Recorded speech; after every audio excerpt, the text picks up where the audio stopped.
பாக்கிய பார்த்துட்டிங்கன்னா, ரொம்ப சந்தோஷத்தோட தான் ரெஸ்டாரண்ட் ஓப்பனிங்க்கான எல்லா வேலையும் வந்துட்டு செஞ்சுட்ருக்காங்க. அப்போ தான் செல்வி வந்துட்டு, "ஏன் அக்கா உங்க மாமியார் வரலையா?" அப்படின்னு சொல்லி. நான் எவ்வளவோ கூப்பிட்டு பார்த்தா அவங்க வரதில்லன்னு சொல்லிட்டாங்க அப்படின்னு சொல்லி. "சரி விடுக்கா, அவங்களுக்கு என்னைக்கு தான் உனக்கு சப்போர்ட் பண்ணியிருக்காங்க" அப்படின்னு சொல்லிட்டு, செல்வியுமே வந்துட்டு பாக்கியாவுக்கு ஆறுதல் சொல்லிட்டு ஓப்பனிங்க்கான எல்லா வேலையும் ஸ்டார்ட் பண்ணிட்டு இருக்காங்க. அந்த டைமில் தான் பார்த்தீங்கன்னா, கோபியும் ஈஸ்வரியும் வராங்க. இதை பார்த்தோன்னே பாக்கியாவுக்கு பார்த்தீங்கன்னா ரொம்ப சந்தோஷமாயிடுது. போயிட்டு பார்த்தீங்கன்னா, வெளியே வந்துட்டு, "வாங்க அத்தை, நீங்கள் தான் எங்கே வராமல் போயிருவீங்களோன்னு சொல்லி பயந்துட்டே இருந்தேன்" அப்படின்னு சொல்லி. "எப்படி வர முடியாமல் இருக்கும் பாக்கியா? அதான் நீ சொன்னியே வர சொல்லி, அதனால தான் வந்திருக்கேன்" அப்படின்னு சொல்லு. "சரி வாங்க அத்தை" அப்படின்னு சொல்லிட்டு 2 பேரையும் கூட்டிட்டு போய் உள்ள நிக்க வச்சு பார்த்தீங்கன்னா, பேசிட்டு இருக்கிற டைமில் தான், "எங்கே இனியா வரலையா?" அப்படின்னு சொல்லிட்டு ஈஸ்வரி கேட்க, "இல்லை இன்னும் வரல. நான் சொல்லியிருக்கேன் வந்துடுறேன்னு சொல்லியிருக்கேன்" அப்படின்னு சொல்ல.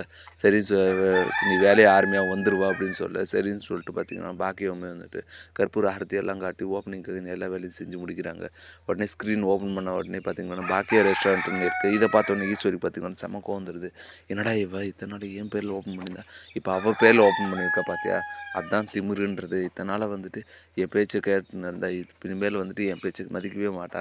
அதனால தான் இப்படி ஒரு பேரை வச்சிருக்கா" அப்படின்னு சொல்ல. "ம்மா எதுக்கு எடுத்தாலும் பாக்கிய மேலே கோவப்பட்டே இருக்காதம்மா. இதுக்கும் எதனா காரணமாக இருக்கும். உன் பேரில் தான் ஆல்ரெடி 2 ரெஸ்டாரண்ட் ஓப்பன் பண்ணி அது நிற்காம போயிடுச்சுல்ல. அதனால தான் இந்த முறை ஒரு சேஞ்சுக்கு அவள் பேரில் ஓப்பன் பண்ணியிருக்கான். இதில் என்ன இருக்குது? எப்படியா இருந்தாலும் வந்து அதெல்லாம் நம்ம குடும்பத்துக்காக தானே உழைக்கிறா. அவள் சரி நீ இப்போ சந்தோஷப்படுமா" அப்படின்னு சொல்ல. "பொல்லாத சந்தோஷம்டா. தேவையில்லாமல் இந்த பொட்டி கடையை ஓப்பன் பண்ணி இவளுக்கு இதெல்லாம் தேவையா? நான் எத்தனையோ முறை சொன்னேன், இந்த மாதிரி ரெஸ்டாரண்ட் எல்லாம் ஓப்பன் பண்ணாத, நல்லா வெயிட் பண்ணு, நல்லா பெருசாக ஓப்பன் பண்ணலான்னு சொல்லிட்டு. ஆனால் எங்கள் பேச்செல்லாம் மதிக்காத இந்த பொட்டி கடையை ஓப்பன் பண்ணி வச்சிருக்கா, அதுக்கு நீ சப்போர்ட் பண்ணுறியா" அப்படின்னு சொல்லிட்டு பார்த்தீங்கன்னா, கோபியுமே கடிக்கிறாங்க. இப்படி தான் வரப்போகிற எபிசோட் வந்து போகுது. அடுத்து என்னெல்லாம் இன்ட்ரெஸ்டிங்காக நடக்க போகுதுன்றதை நான் பொறுத்து தான் பார்க்கணும்.